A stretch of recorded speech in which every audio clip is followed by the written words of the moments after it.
はい、こんにちは。哲也です。今日取り上げるトピックは外国人生活保護の問題です。まず今日の X ポストの中からアーさんのポストをご覧いただきたいと思います。アーさん、3月9日、そもそも厚労省が外国人に生活保護を行う必要はあるという旨の通知を出していることがおかしい。国民が外国人まで養わなければならないなんて絶対おかしい。中国人48名が来日直後に生活保護申請、行政が生活保護開始決定せざるを得なかった法制度の欠陥とは、というふうにね、書いておられるんですね。これ確かね、大阪での出来事だったと思うんですけどね、もうだいぶ前の話です。15年ぐらい前かな。このね48名がね、来日直後にね生活保護の申請したんですよ。そしてもっと驚くこと言いましょうか。そのうちの32名が通っちゃったんですよ信じられないでしょ。そういう事件があってね、今少しこれは改善されているようですけど、とんでもないなという話なんですね。次にね、アーさんが引用したこの参政党の神谷代表の、この問題に関する、国会質疑をご覧いただきたいと思うんです。これもちょっとね前のことだと思いますけど、1分50秒ほどの動画です。これ私、質問収書でも聞いてるんですけども、年間、分かんないですよ、正確には。大体1200億円ぐらいじゃないかと言われてるんですが、外国人への生活保護の支給というのをですね、見直していただけないかというのを、まだ財源確保として言いたいと思います。外国人に生活保護を与える行政上の根拠は、昭和29年の旧、厚生省通達ですが、それには当分の間、外国人であっても生活に困窮する外国人には、保護を行うというふうにされていました。まだ戦後の貧しい時期であったと思うので、人道的な観点でやっていたという事情は分かりますし、その後日本は経済復興して財源もありましたから、国民もあまりうるさく言わなかったんだと思います。しかし、今や1人当たりの GDP はですね、韓国や台湾にも抜かれようとしている状況で、今回も国防費がないから、駅前の土地まで売ってですね、お金を作ろうというふうにも見えるわけですね。そんな状況の中ですね、外国人の生活保護をこれからも続けるというのはおかしいんじゃないかというふうに思っている国民が多いと思うんですけども、この点、厚労省の見解をお聞かせください。はい、厚生労働省、本田審議官。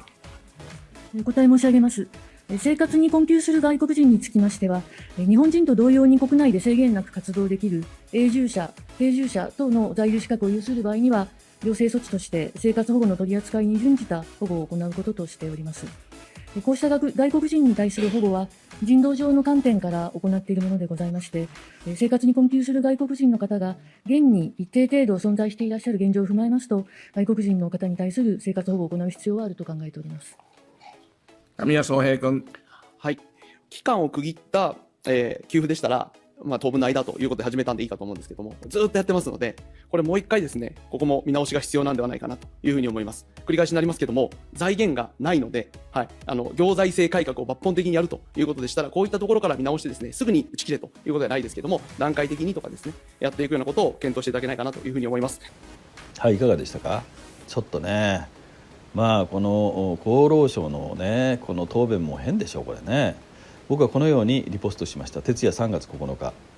厚労省ごときが日本人の納めた血税を憲法上受け取る権利のない外国人に勝手に配っていることが問題だよね。選挙で選ばれたわけでもない厚労省の役人にそんな権限を与えていいのかと思う。国会議員をしっかりせよというふうに書いたんですね。2014年ですね、平成26年の7月18日の判決でね、最高裁は生活保護は日本国民を対象としておりね、外国人は憲法が想定する国民には含まれないと、そういう明確な判断を示したんですよ。つまりよりはっきり言うとですね、憲法上外国人には生活保護を受ける権利、これはなんていうのかな、健康で文化的な最低限の生活をするっていうのがあったじゃないですか。保障するみたいな日本国憲法あれ25条でしたかね。それはもうないんだということなんですよ、外国人にはね。ただしここからおかしいんですけどね、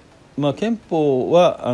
権利を認めてないけど、行政がですね一定の裁量の下で、人道的な立場から給付することまでは禁止してないという感じなんですよね。僕は参政党の神谷代表が言うようにね、一気に打ち切るのは大変なので段階的に削減していって、最終的には母国にね頼るように持っていく、そんな形を取るべきだと思ってるんですね。今外国人にねどれくらいのお金が支払われているか、生活保護としてね、1200億円ですよ。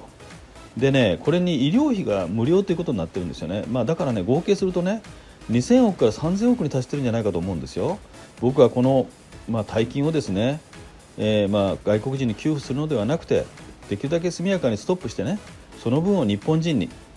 日本人の、ね、生活困窮者ですよね、あるいは日本の少子化対策とかね、日本人学生への給付型奨学金の充実などね、日本人のために使ってほしいと強く思いますね。ではまたお会いしましょう。